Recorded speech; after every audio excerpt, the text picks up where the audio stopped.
ጤና ይስጥልኝ የተከበራችሁና የተወደዳችሁ ውድ አድማጮቻችን ከትርታ 97.6 ኤፍኤም የሰዓቱን የትርታ 600 ከሀገር ውስጥና ከባህር ማዶ ያዘጋጀናቸው ዜናዎቻችን እንዲሁም ደግሞ በሀገር ውስጥና ከባህር ማዶ ያሰባሰብናቸውን ስፖርታዊ መረጃዎችን እንዲሁም የቢዝነስ ወሬዎችን ታደምጣላችሁ። አብራችሁ እንድትቆዩ በአክብሮት የምጋብዘው አህመዲን ሸረፋ ትርታ 600ን እያስተናገድኩኝ አብሬያችሁ ቆያለሁ። ከሲኒየር ቴክኒሻናችን አለኸኝ ቢተው በሱ ፍቃድ ባልቻ ቴክኒኩን ተረክቦት ከኛ ጋር ቆይታ ያደርጋል። አሁን በቀጥታ ወደ ዕለቱ የትርታ 600 ተላልፈናል።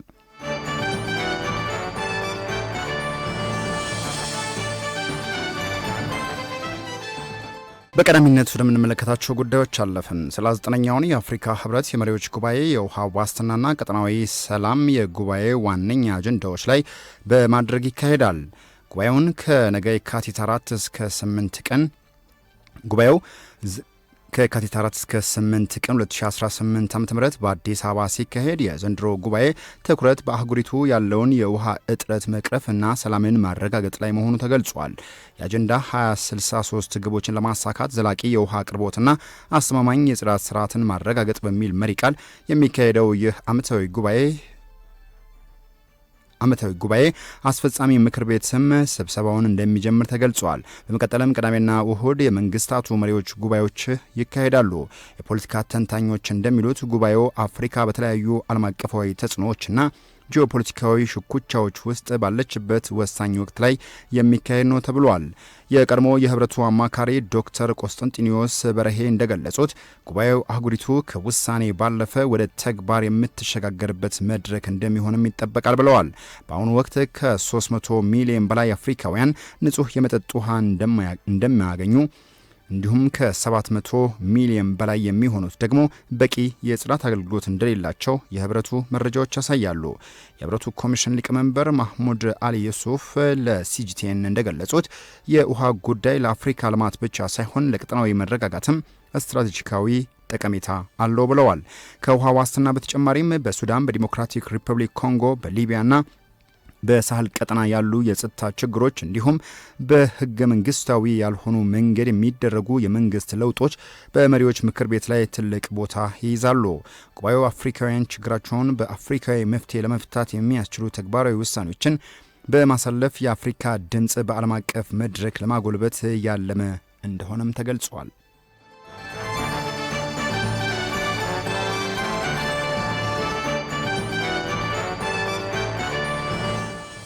ትምህርት ሚኒስቴር 23.9 ሚሊዮን የተማሪ መጻሕፍት ወደ ሀገር ውስጥ እያስገባ መሆኑን አስታወቀ።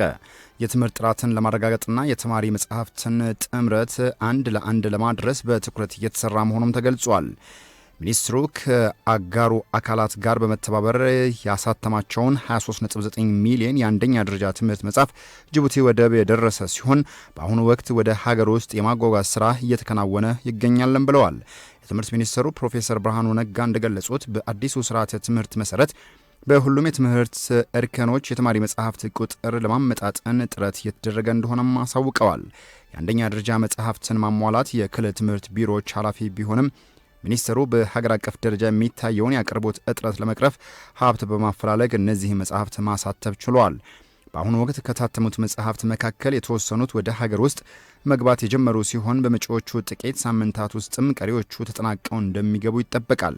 መጽሐፍቱ ለሁሉም ክልሎች፣ ከተማ መስተዳድሮች በተቀናጀ መልኩ የሚሰራጩ በመሆኑ ክልሎች መጽሐፍቱን በፍጥነት በመረከብ ለትምህርት ቤቶችና ለተማሪዎች በማድረስ ኃላፊነታቸውን እንዲወጡ ሚኒስትሩ ጥሪ አቅርበዋል።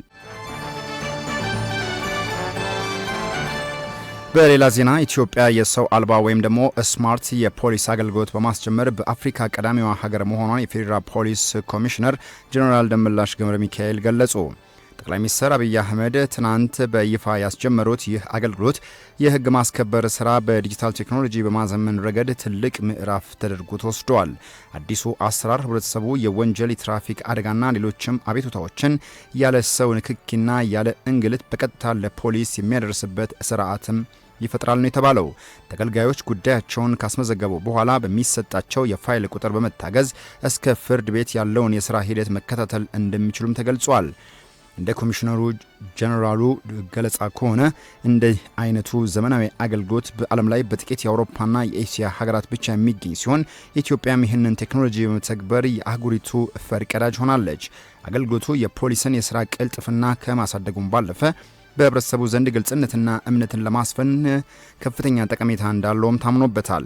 በቀጣይም ከአርቲፊሻል ኢንተለጀንስ ኢንስቲትዩት ጋር በመተባበር አገልግሎቱን በሞባይል ስልክ በቀላሉ ተደራሽ ለማድረግ እየተሰራ ሲሆን የውጭ ሀገር ቱሪስቶችም በፓስፖርታቸው አገልግሎቱን ማግኘት እንደሚችሉ ተመላክቷል።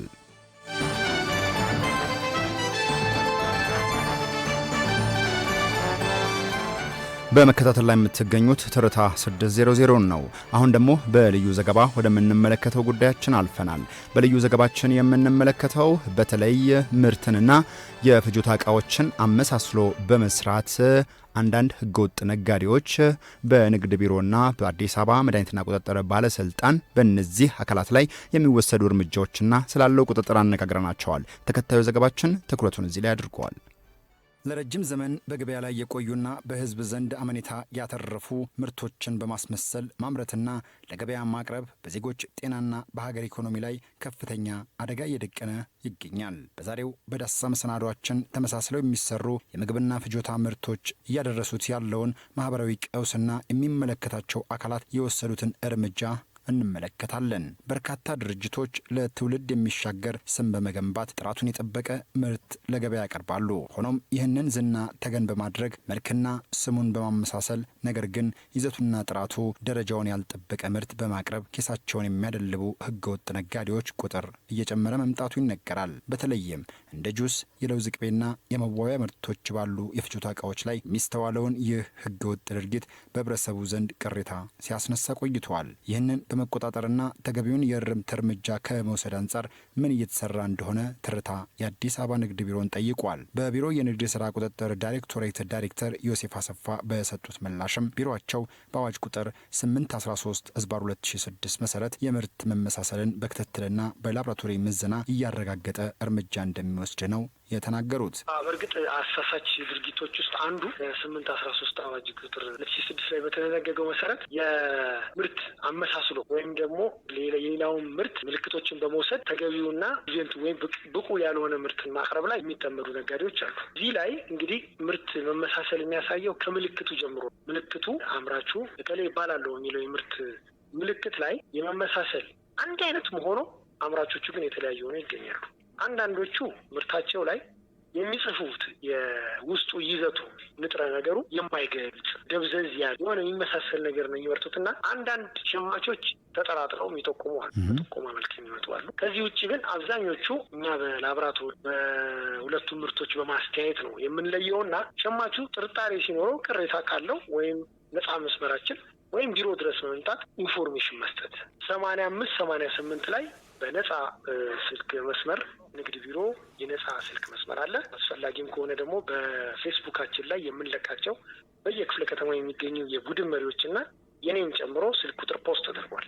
በዚህ ስልክ እና በነፃ ስልክ መስመሩ እየገቡ ይሄ ምርት ጥርጣሬ አለን፣ እዚህ ምርት ላይ የሆነ ምልክቱ ወይም ይዘቱን፣ መጠኑን፣ አይነቱን ስለማይለይ ይህን ምርት ይጣራልን የሚል ጥቆማ ማቅረብ ይችላል። ከዚህ በፊትም ያቀረቡ በርካታ አሉ። በተለይ በሳሙና፣ በምግብ፣ በለውዝ ላይ ተመሳስሎ የተመረቱ ምርቶች ላይ እኛ እንግዲህ ፈርዘር የምናደርገው ምንድን ነው? እነኚህ ምርቶች በመውሰድ ሳምፕል ናሙና በመውሰድ ምርቱን ነው የምናስመረምረው። የሚመረመረው በኢትዮጵያ ተስማሚነት ምዘና ድርጅት ነው። ላቦራቶሪ ያለው እውነትም ይሄ ምርት ያኛው ምርትና ይሄ ምርት ይዘቱ፣ አይነቱ፣ ምልክቱና ጥራቱ አይገናኝም፣ በዚህ መልኩም ወድቋል በላቦራቶሪ ሲለን አውቶማቲካሊ ያኛውን ፋብሪካ እንዳያመርት በማገድ ምርቶቹ እንዲሰበሰቡ በማድረግ ህብረተሰቡ ጤናውና ደህንነቱ ያልተጠበቀ ምርት እጁ ላይ እንዳይገባ የማወጅ የመከልከል ስራ እንሰራለን። በዚህ ረገድ እስካሁን የተወሰዱትም እርምጃ በተመለከተም እንዲህ ሲሉ ምላሽ ሰጥተዋል። እንዳያመርቱ የታገዱ ፋብሪካዎች ከለውዝ ምርት ጋር፣ ከምግብ ጨው ጋር ምርት ጋር፣ ከዘይት ጋር፣ ከሳሙና ዲተርጀንት ጋር፣ ከሚበሉ ምግቦች ጋር ይዞ የታገደባቸው አሉ፣ የታሸገባቸው አሉ፣ ምርታቸው እንዲሰበሰብ እና እንዲወገድ የተደረገባቸው። ስለዚህ ይህንን ስራ እኛ እንቀጥላለን። በሁለት መልኩ ነው። አንደኛው በሚደረገው ዕለት ተዕለት ቁጥጥርና ክትትል ስራ የምናገኘው ህገወጦችን ነው። ሁለተኛው እንዳልከው በጥቆማ ህብረተሰቡ በሚሰጠን ኢንፎርሜሽን ተነስተን ነው እርምጃ የምንወስደው ማለት ነው። ለምሳሌ ያገድናቸውን አሁን 4 ድርጅቶች ያግደናል፣ ምርት እንዳያመርቱ። ሌላው ትርታ በጉዳዩ ላይ የጠየቀው የአዲስ አበባ ምግብና መድኃኒት ባለስልጣን ሲሆን በቢሮ የምግብና ጤና ነክ ተቋማት ቁጥጥር ባለስልጣን ዳይሬክተር የሆኑትን እስጢፋኖስ ጌታቸው በሰጡት ምላሽ ምርቶቹ ብዙሃኑ ማህበረሰብ የሚጠቀማቸው በመሆናቸው ከባለድርሻ አካላት ጋር ተቀናጅተው እንደሚሰሩ ያብራራሉ። ጋይነታቸው እንዲመጡም የሚደረገው እንደሚያቀርቡት የምርት አይነት ምን አይነት መሰረታዊ ነገሮች ማሟላት አለባቸው፣ ለተጠቃሚው ጤና አስጊ ያልሆኑ ነገሮች እንዲሆኑ ምርቶቹ ምን አይነት መስፈርቶች ማሟላት አለባቸው ተብሎ መሰረታዊ በተለይ ከብክለት ጋር ተያይዞ የሚቀርቡት ምርቶች ጥሬ ዕቃው ከማመጡ አያያዝ፣ አመራረቱ እነዚህ ላይ ያተኮረ የሰውም ደግሞ ሰው እዛ ላይ የሚሳተፈው ሰው ጤናማነቱ የተረጋገጠ ከተለያዩ ተላላፊ በሽታዎች ንጹህ የሆነ ለማድረግ በዋናነት የሚያቀርቡት ምርት ለተጠቃሚው ጤና አስጊ እንዳይሆን ለማስቻል ነው እና በዛ ልክ የተሰራ ያለበት ሁኔታ ነው። ባለፉት 6 ወራት የአዲስ አበባ ንግድ ቢሮ ከአዲስ አበባ መስተዳደር ምግብና መድኃኒት ቁጥጥር ባለስልጣን ጋር በመተባበር በተደረገ የተቀናጀ ክትትል በርካታ ተመሳስለው የተሰሩ ምርቶች ከገበያ እንዲወገዱ መደረጉ ተገልጿል። ህብረተሰቡ መሰል ህገወጥ ተግባራትን ሲመለከት በነጻ የስልክ መስመር 8588 በመደወል ጥቆማ በመስጠት እንዲተባበር አዲስ አበባ ንግድ ቢሮ ጥሪውን አቅርበዋል። አድማጮች እየተከታተላችሁ የምትገኙት ትርታ 600 ነው። አሁን ከውጭ ወዳገኘናቸው ዜናዎቻችን ስናልፍ አፍሪካን ቀዳሚ እናደርጋለን።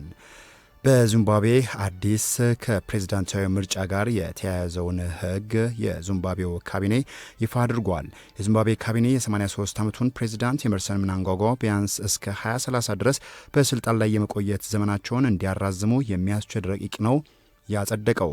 ከረቂቁ ጋር ተያይዞ በወጡ መረጃዎችም ፕሬዝዳንቶች በቀጥታ ድምፅ ከመመረጥ ይልቅም በፓርላማ አባላት ይመረጣሉ። ይህ በእንዲህ እንዳለም በአሁኑ ጊዜ ባሉት የ5 ዓመት የስልጣን ዘመን ሳይሆን ቢበዛ 2 የ7 ዓመት የስልጣን ዘመን ሊያገለግሉ ይችላሉ በሚል የረቀቀው ረቂቅ ሀሳብ በሀገሪቱ ጥያቄን እያስነሳ ይገኛል ሲል የዘገበው አፍሪካ ኒውስ ነው።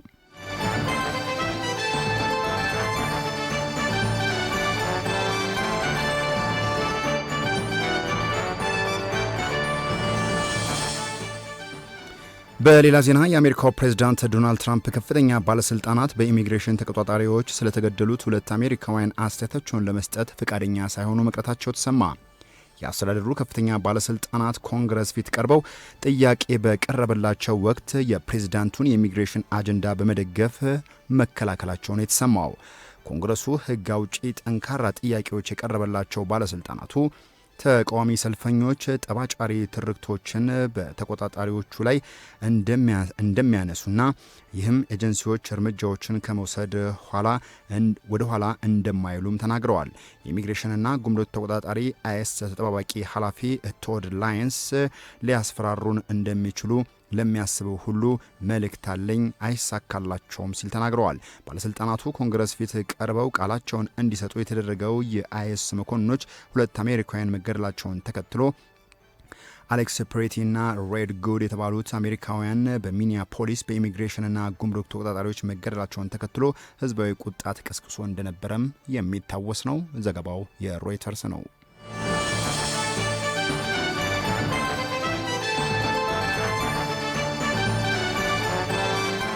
በመጨረሻም የየመኑ አንሳሩላህ ሁቲ በከፍተኛ ደረጃ ስልጠና ሲወስዱ የቆዩ ያላቸውን 10,000 የባህር ኃይልና 6,000 የምድር ኃይል በይፋ ማስመረቁን አስታወቀ። በምረቃ ፕሮግራሙ ላይ ተገኝተው ንግግር ያደረጉት የሁቲዎች ቃል አቀባይ የህያ ሳሬ ስልጠናችሁን የሰለጠናችሁ የቀይ ባህር ደህንነትን ለመጠበቅ ብቻ ሳይሆን ከወንድሞቻችን ከፍልስጤሞችና ከኢራኖች ጎን ለመቆም ነው ሲሉ መናገራቸውን የተሰማው የህያ ሳሬ አክለውም አሜሪካ በኢራን ላይ ትንኮሳ የምታደርግ ከሆነ የአሜሪካና የአጋሮቿ መርከቦች በቀይ ባህር ላይ ቀስ በቀስ ለጥቃት ይጋለጣሉ ሲሉም ተናግረዋል። ቃል አቀባዩ የህያ ሳሬ እስራኤላውያንም በስም ጠቅሰው ወራሪ በቀጠናው ላይ መወገድ አለበት የሚሉ መረጃዎችን መናገራቸውን ነው ቢቢሲ በዘገባው ያሰፈረው።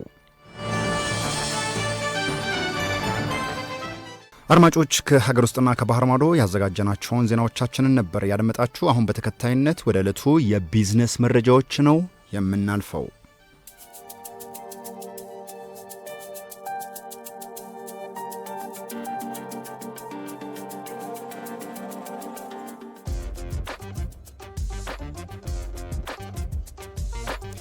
በቀዳሚነት ወደምንመለከተው የቢዝነስ መረጃችን አለፈን። የማክሮ ኢኮኖሚ ማሻሻያው ለኢንዱስትሪ ዘርፍ ምርታዊ እድገት መሰረት መጣሉን የኢንዱስትሪ ሚኒስትር መላኩ አለበል ገለጹ። ማሻሻያው ኢኮኖሚውን ከግብርና መር ወደ ብዝሃ ዘርፍ በመቀየር ጥራት ያለው እድገት ማረጋገጥን እንዲሁም ደግሞ የዕዳ ጫናን የማቃለል ዓላማን የያዘ መሆኑን ጠቅሰዋል። የተሟላ የማክሮ ኢኮኖሚ ማሻሻያው በዋናነት የውጭ ምንዛሬ ተመን በገበያ እንዲወሰን በማድረግ የፊዚካልና የገንዘብ ፖሊሲዎችን በማስተካከል እንዲሁም የግል ዘርፉን ተሳትፎ በማሳደግ የሀገሪቱን የንግድ ሚዛን ለማስተካከል ያለመ ነው ብለውታል። የኢንዱስትሪ ሚኒስትር መላኩ አለበል ከኢዜአ ጋር በነበራቸው ቆይታ እንደገለጹት የማክሮ ኢኮኖሚ ማሻሻያው ላለፉት ዓመታት በኢኮኖሚ ላይ ተጋርጠው የነበሩ መዋቅራዊ ስብራቶችን በመጠገን ተጨባጭ ውጤቶችን እያስገኘ ነው ብለዋል። በተለይም አምራች ኢንዱስትሪ ዘርፉን ለገጠመው ማነቆች መፈታትና ምርታማነት መጨመር ከፍተኛ አስተዋጽኦ ማበርከቱንም ተናግረዋል። ቀደም ሲል በነበረው የምንዛሬ ልዩነት አምራቾች ምርታቸውን ወደ ውጭ ልከው የሚያገኙት ጥቅም ይጎዳው እንደነበረ አስታውሰው አዲሱ ማሻሻያ ይህንን ልዩነት በማጥበብ ኤክስፖርትን ውጤታማ ማድረጉን ተናግረዋል። በሌላ መልኩ የውጭ ምንዛሬ አቅርቦት መሻሻሉን አምራቾች ለምርት ሂደት የሚያስፈልጋቸውን ግብዓቶች በቀላሉ እንዲያገኙና የገቢ ምርቶችን በሀገር ውስጥ ምርት እንዲተኩ እድል መፍጠሩንም አመላክተዋል። ማሻሻያው የንግድ ሚዛን እንዲጣጣም በማድረግ በኩል የጎላ ሚና እየተጫወተ እንደሚገኝ ይህም በአምራች ኢንዱስትሪው ላይ ምርታ እያስመዘገበ ነው ብለዋል። አምራች ኢንዱስትሪው በሀገራዊ እድገት ውስጥ ያለው ድርሻ በከፍተኛ ሁኔታ እያደገ መምጣቱን ጠቅሰው ይህም በዘርፉ የሚፈጠረውን የስራ ዕድል በከፍተኛ ሁኔታ እንዲጨምር ማድረጉንም አስታውቀዋል። የተሟላ የማክሮ ኢኮኖሚ ማሻሻያው አዳዲስ የኢንቨስትመንት ፍሰቶችን በመሳብ በኩልም ተጨባጭ ለውጥ እያመጣ መሆኑን አስረድተዋል።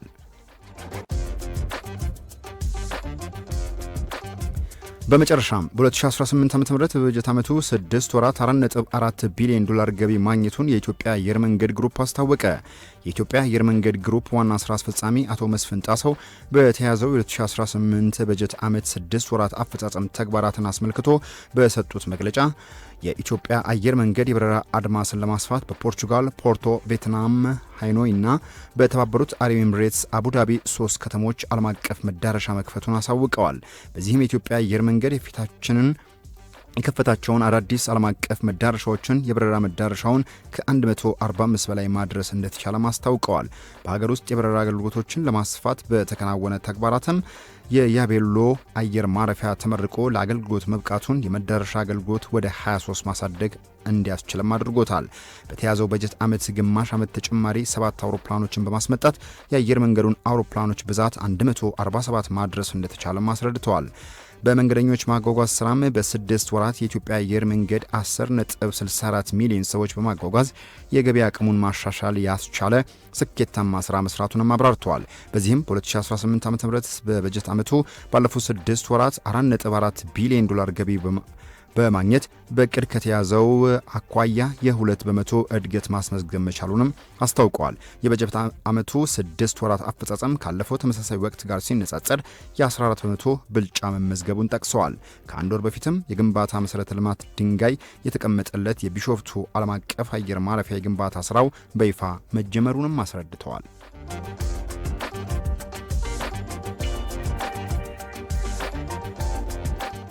ከቢዝነስ መረጃዎቻችን ተመልሰናል። አሁን በቀጥታ የምናልፈው በኢትዮጵያ ብሔራዊ ሊግና እንዲሁም ደግሞ በቻምፒዮንስ ሊግ የተያያዙ አሁናዊ መረጃዎችን እንዲሁም ደግሞ የፕሪሚየር ሊግ ግጥሚያዎችንና ቀጣይ ጨዋታዎችን የተመለከቱ መረጃዎችን ሊያደርሰን ባልደረባችን አበበ ተገኝ እዚህ ስቱዲዮ ይገኛል። እባክህ መቀጠል ትችላለህ።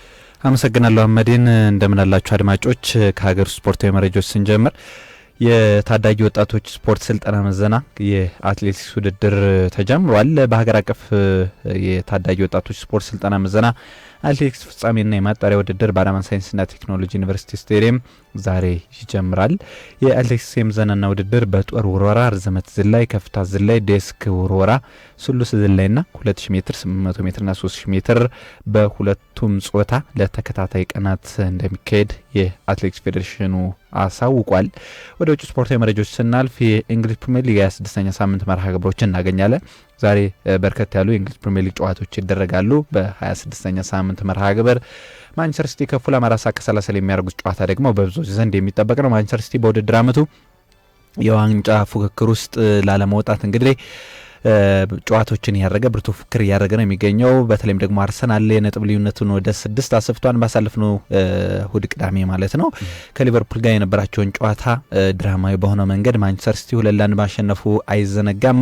በተለይም ደግሞ አንፊልድ ላይ ማድረጉ ለማንቸስተር ሲቲ ፈታኝ ነበር ለፔፕ ጋርዲዮላ ቡድን። ዛሬ ከፉላም ጋር በሜዳው ኢትሃድ 4:30 ምሽት የሚያደርገው ጨዋታ ይጠበቃል። ማንቸስተር ሲቲ ጨዋታ የሚያሸንፍ ከሆነ ከአርሰናል ጋር ያለውን የነጥብ ልዩነት ወደ 3 ያጠባል። ነገ ከብሬንትፎርድ ጋር አርሰናል ጨዋታውን እስኪያደርግ ማለት ነው። ፉላም በበኩሉ ለማንቸስተር ሲቲ በቀላሉ እጁን ይሰጣን ተብሎ አይጠበቅም።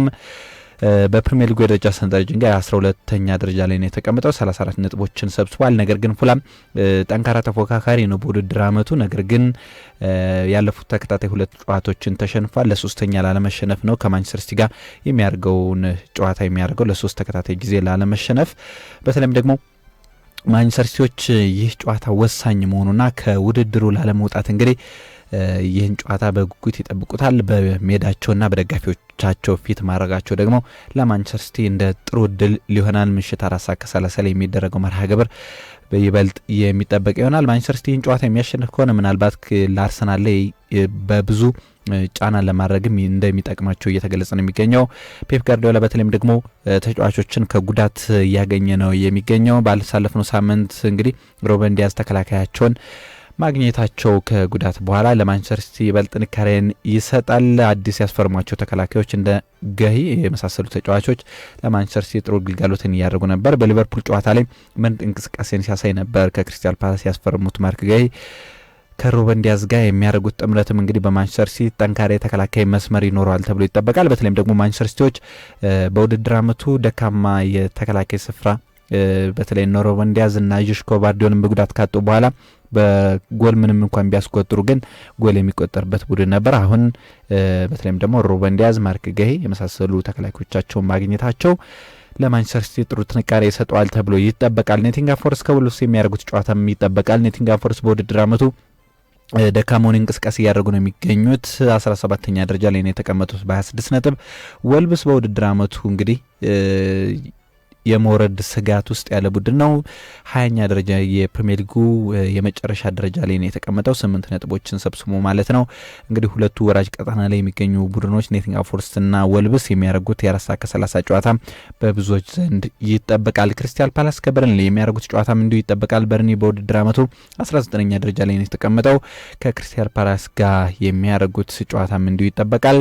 አስቶን ቪላ ከብራይተን የሚያደርጉት ጨዋታ ደግሞ በተመሳሳይ 4:30 ላይ የሚደረግ መርሃ ግብር ነው። አስቶን ቪላ የአውሮፓ ሻምፒዮንስ ሊግ ተሳታፊነቱን ለማረጋገጥ ብርቱ ፉክክር ያደረገ ነው የሚገኘው። እንዲሁም የፕሪሚየር ሊጉን ዋንጫም የሚያነሳበት ሰፊ እድል አለ። 47 ነጥቦችን ይዞ 3ኛ ደረጃ ላይ ነው የተቀመጠው። ነገር ግን በተለይም ደግሞ ሊቨርፑል፣ ቼልሲ፣ ማንቸስተር ዩናይትድ የአውሮፓ ሻምፒዮንስ ሊግ ተሳታፊነታቸውን ለማረጋገጥ ብርቱ ፉክክር ያደረጉ ነው የሚገኘው። አስቶን ቪላም ይህን እድል ላለማጣት እንግዲህ ጠንካራ ተፎካካሪ ይሆናል ተብሎ ይጠበቃል። ባለፉት 5 ጨዋታዎች ላይ አንድም ብቻ ነው ማሸነፍ የቻለው አስቶን ቪላ። በተለይም ደግሞ በኡናይ ኤምሬ ስር በዚህ ውድድር ዓመት ጠንካራ ተፎካካሪ የሆነ የመጣ ቡድን ነው። ከብራይተን ጋር የሚያደርገው ጨዋታም ይጠበቃል። በተለይም ደግሞ በሜዳው በቪላ ፓርክ ማድረጉ ይህ ጨዋታ ለአስቶን ቪላ ምቹ መደላድል ይሆንለታል ተብሎ ይጠበቃል። ወደ አሸናፊነትም ይመለሳል ተብሎ ይጠበቃል። ሊቨርፑል ከሰንደርላንድ የሚያደርጉት ጨዋታ ይጠበቃል። ሊቨርፑል በአንፊልድ በማንቸስተር ሲቲ ከደረሰበት ሽንፈት ለማገገም እንግዲህ ወደ ሰንደርላንድ አቅንቶ ከሜዳ ውጭ የሚገጥምበት የምሽት 15 ላይ የሚያደርገው ጨዋታም በብዙዎች ዘንድ ይጠበቃል። በተለይም ደግሞ በዚህ ውድድር ዓመት ምንም እንኳን ከዋንጫ ተፎካካሪነቱ የወጣበት እድል ሰፊ ቢሆንም የአውሮፓ ሻምፒዮንስ ሊግ ተሳታፊነቱን ለማረጋገጥ ሊቨርፑል ሰንደርላንድ ጋር የሚያደርገው ጨዋታም እንዲሁ በብዙዎች ዘንድ ይጠበቃል። ሊቨርፑል እንግዲህ 39 ነጥቦችን ይዞ 6ኛ ደረጃ ላይ ነው የተቀመጠው። በተለይም ብርቱ ፉክክርን ከሰንደርላንድ ጋር ያደርጋል ተብሎ ይጠበቃል። ሰንደርላንዶች በተለይም ደግሞ ግራናት ዣካን በጉዳት ካጡ በኋላ በርካታ ጨዋታዎችን በሽንፈት እያስተናገዱ ባቻ ውጤት እያጠናቀቁ ነው የሚገኙት። ብርቱ ተፎካካሪ ነበሩ በዚህ ውድድር ዓመት አድገው፣ ነገር ግን ባለፉት ጥቂት ጨዋታዎች ላይ ጠንካራ ተፎካካሪ መሆን አልቻሉም። በ36 ነጥቦች 11ኛ ደረጃ ላይ ነው የተቀመጡት ሰንደርላንዶች። ሊቨርፑል በተለይም ደግሞ ከሽንፈት ለማገገም ከሰንደርላንድ ጋር የሚያደርገው ጨዋታ የሚጠበቅ ነው። በሌላ መርሃ ግብር እንግዲህ በስፔን ኮፓ ዴል ሬይ የግማሽ ፍጻሜ ጨዋታዎች ዛሬ ይደረጋሉ። አትሌቲክ ቢልባኦ ከሪያል ሶሲዳድ የሚያደርጉት የ5 ሰዓት ጨዋታ ይጠበቃል። ነገም እንዲሁ በግማሽ ፍጻሜው አትሌቲኮ ማድሪድ ከባርሴሎና የሚያደርጉት የ5 ሰዓት ጨዋታ ይጠበቃል። አትሌቲክ ከሪያል ሶሲዳድ የሚያደርጉት የደርሶ መልስ ጨዋታ ይጠበቃል። የመጀመሪያ ዙር መርሃ ግብራቸውን ዛሬ ምሽት የሚያደርጉ ነው የሚሆነው። በኮፓ ኢጣሊያ እንዲሁም ሩብ ፍጻሜ ጨዋታ ቦሎኛ ከላዚዮ ዛሬ ምሽት 5 ሰዓት ላይ የሚደረገው መርሃ ግብር ይጠበቃል። ትላንት ናፖሊ ከኮሞ ያደረጉት ጨዋታ ናፖሊና ኮሞ ሁለቱ ቡድኖች አንዳቻ መደበኛ የሰዓት ጊዜውን ጨርሰው ከዛም ወደ ፔናልቲ አምርተው ኮሞ 7-6 በሆነ ውጤት አሸንፏል። ናፖሊ የማሸነፍ ቅድመ ግምት ነበረው፣ ምክንያቱም በጣሊያን ሴሪ ላይ ድንቅ እንቅስቃሴን እያደረጉ ነው የሚገኙት። በጣሊያን ሴሪ 3ኛ ደረጃ ላይ ነበር የተቀመጡት። ትላንት ግን የመደበኛ የጨዋታ ክፍለ ጊዜውን 1-1 በሆነ ውጤት ከኮሞ ጋር አጠናቀው በኮሞ በመለያ ምት ተሸንፈው ከውድድሩ ውጭ ሆነዋል። ኮሞ ከኢንተር ጋር ነው የግማሽ ፍጻሜ ጨዋታውን የሚያደርገው። ናፖሊ ማሸነፉን ተከትሎ ዛሬ ምሽት ቦሎኛ ከላዚዮ የሚያደርጉት የሩብ ፍጻሜ ጨዋታም እንዲሁ ይጠበቃል። በጀርመን ዲኤፍቢ ፖካልም ሩብ ፍጻሜ ጨዋታ እንዲሁ ባየር ሙኒክ ከአርፒ ሌፕዚግ የሚያደርጉት ጨዋታ ይጠበቃል። ባየር ሙኒክ በዚህ ውድድር ዓመት እንግዲህ የጀርመን ቡንደስሊጋ ዋንጫን ያነሳን ተብሎ የሚጠበቅ ነው። በጀርመን ዲኤፍቢ ፖካል ዋንጫም ያነሳን ተብሎ ከሚጠበቁ ቡድኖች መካከል ነው። ምክንያቱም በጀርመን ቡንደስሊጋ እንግዲህ 54 ነጥቦችን ሰብስቦ አንደኛ ደረጃ ላይ ነው የተቀመጠው። አርፒ ሌፕዚግ በበኩሉ ለባየር ሙኒክ ቀላል ተጋጣሚ ይሆናል ተብሎ አይጠበቅም። በጀርመን ቡንደስሊጋ የደረጃ ሰንጠረዥ እንግዲህ በ39 ነጥቦች 5ኛ ደረጃ ላይ የተቀመጠው። ሁለቱ ቡድኖች የሚያደርጉት ጨዋታም እንዲሁ 4:45 ላይ ይጠበቃል። ካለን ሰዓት አንጻር ስፖርታዊ መረጃዎችን ከዚህ ጋር ብናጠናቀቅ አሪፍ ነው። አመዲ አመሰግናለሁ አበበ። የተከበራችሁና የተወደዳችሁ አድማጮቻችን ትርታ 600 ዙሪያችን ከሀገር ውስጥና ከባህር ማዶ ያዘጋጅናቸው ዜናዎቻችንና የቢዝነስ መረጃዎቻችን እንዲሁም ደግሞ ስፖርታዊ ጉዳዮቻችን እነዚህ ነበሩ። አህመዲን ሸረፋ አስተናገድኳችሁ። አበበ ተገኝ በስፖርታዊ መረጃዎቻችን ከኛ ጋር ቆይታ አደረገ። እንዲሁም ደግሞ በሱ ፍቃድ ባልቻ በቴክኒክ ቁጥጥሩ ከኛ ጋር ቆየ። ቀናችሁ የተባረከ ይሁን። ጤና ይስጥልኝ።